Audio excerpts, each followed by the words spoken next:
হ্যাঁ, আমরা তো আজকে একটা পরিবেশ পাইছি ওয়াজ করার, কথা বলেন ঠিক কিনা?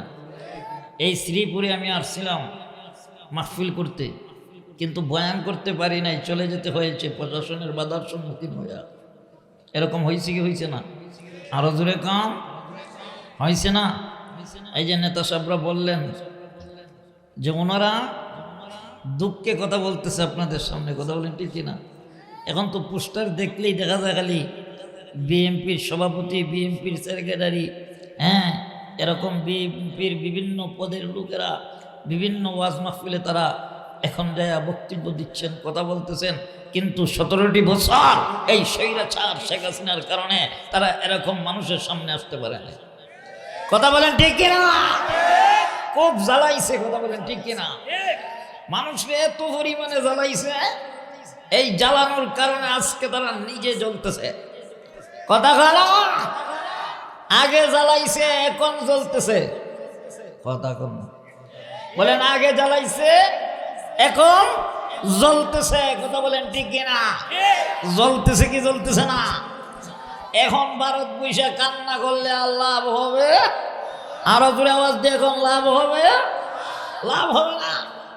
কান্না করতে থাকেন, যতই ভারত বসে বেশি মায়া কান্না কানবেন ততই বেশি আগুন জ্বলবে, আগুন জ্বলবে। আওয়াজ দিয়ে এখন ঠিক কিনা? কারণ এই দেশের মানুষ আর তোমাদেরকে চায় না, তোমাদের অস্তিত্ব আর বাংলার জমিনে থাকবে না। কথা বলেন ঠিক কিনা? এই দেশের আলেম ওলামার বদদুয়া লেগেছে, কথা জানা, আল্লাহর ওলিদের বদদুয়া লেগেছে, মজলুমদের বদদুয়া লেগেছে। 17টি বছর, 15 বছর, 10 বছর, 5 বছর, 3 বছর, 4 বছর ওলামায়ে কেরাম থেকে নিয়ে বিভিন্ন দলের লোকদেরকে বছরের পর বছর জেলখানায় বন্দী করে রেখেছ।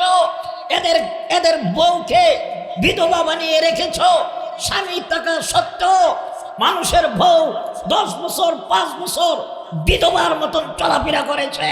আওয়াজ দিয়ে এখন ঠিক কিনা? এই দেশের মুসলিম মানুষদের কান্নার আওয়াজ আল্লাহর আরশ পর্যন্ত পৌঁছেছে। আজকে সেই তাদের কান্নার বদলতে আল্লাহ পাক এই স্বৈরাচারের অধঃপতন ঘটিয়েছে। কথা বলেন ঠিক কিনা? মুসলমান ভাইয়েরা আমার, তোমাদেরকে আমরা বলতে চাই, আগামীতে যারা দেশ পরিচালনা করবা, আগামীতে যারা ক্ষমতার মসনদে বসবা, আগামীতে যারা আমার দেশে নেতৃত্ব দিবা, যুব সমাজরা, নেতারা, শোনো, তোমাদেরকে বলছি, দিলের কান লাগায় শোনো। আমরা তো মাননীয় শেখ হাসিনাকে ফেরাউনের উদাহরণ দিয়ে বুঝিয়েছিলাম, নমরুদের ইতিহাস দিয়ে বুঝিয়েছিলাম। আমরা আগামীতে যারা দেশ পরিচালনা করবে তাদেরকে আমরা নমরুদের উদাহরণ দিব না, ফেরাউনের উদাহরণ দেব না। আমরা স্বৈরাচার খুনি শেখ হাসিনার উদাহরণ দিয়ে বলতে চাই, তোমরা তার দিকে তাকায়া তাকায়া তাদের অধঃপতনের কথা চিন্তা করে আগামীতে এই দেশে ইসলামকে প্রাধান্য দিয়ে, ওলামায়ে কেরামদেরকে প্রাধান্য দিয়ে দেশের নেতৃত্ব দিতে হবে। আওয়াজ দিয়ে এখন ঠিক কিনা? ওলামায়ে কেরামের বিরুদ্ধে যাইয়া ওলামায়ে কেরামদেরকে অপমান করে, ইসলাম নিয়ে কটাক্তি করে, ওয়াজ মাহফিল নিয়ে কটাক্তি করে এই দেশে নেতৃত্ব দিবা, এরকম চান্স আর পাইবা না। কথা বলেন ঠিক কিনা? আরো জোরে আওয়াজ দিয়ে এখন ঠিক কিনা? এজন্য আমাদের সবাইকে একটা কথা দিলের মধ্যে লালন করতে হবে, আমার দলের চাইতে ধর্ম বড়। বলেন ভাই, বলেন, আমাদের দলের চাইতে কি বড়? আরো জোরে আওয়াজ দিয়ে এখন দলের চাইতে। এই কথার মধ্যে একমত কারা কারা একটু হাত তুলে দেখান তো। নারে তাকবীর, নারে তাকবীর, লিল্লাহি তাকবীর। বলেন দলের চাইতে, সবাই বলেন দলের চাইতে, আরো জোরে বলেন দলের চাইতে।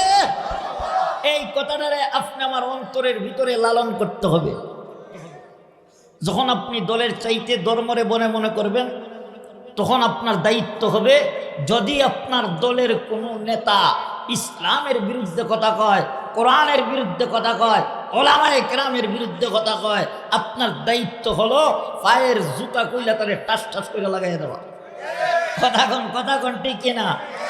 এই প্রতিবাদ যখন করবা তখন দেখবা ইসলামের দুশ্মন, নাস্তিক, মুরতাদ, বেঈমান, জালিম আর কোনদিন ওলামায়ে কেরামের বিরুদ্ধে কথা বলতে পারবে না, মসজিদ মাদ্রাসার বিরুদ্ধে কথা বলতে পারবে না, ওয়াজ মাহফিলের বিরুদ্ধে কথা বলতে পারবে না। আওয়াজ দিয়ে এখন ঠিক কিনা? আল্লাহ পাক আমাদেরকে বুঝার তৌফিক দান করুক, সকলে বলেন আমিন।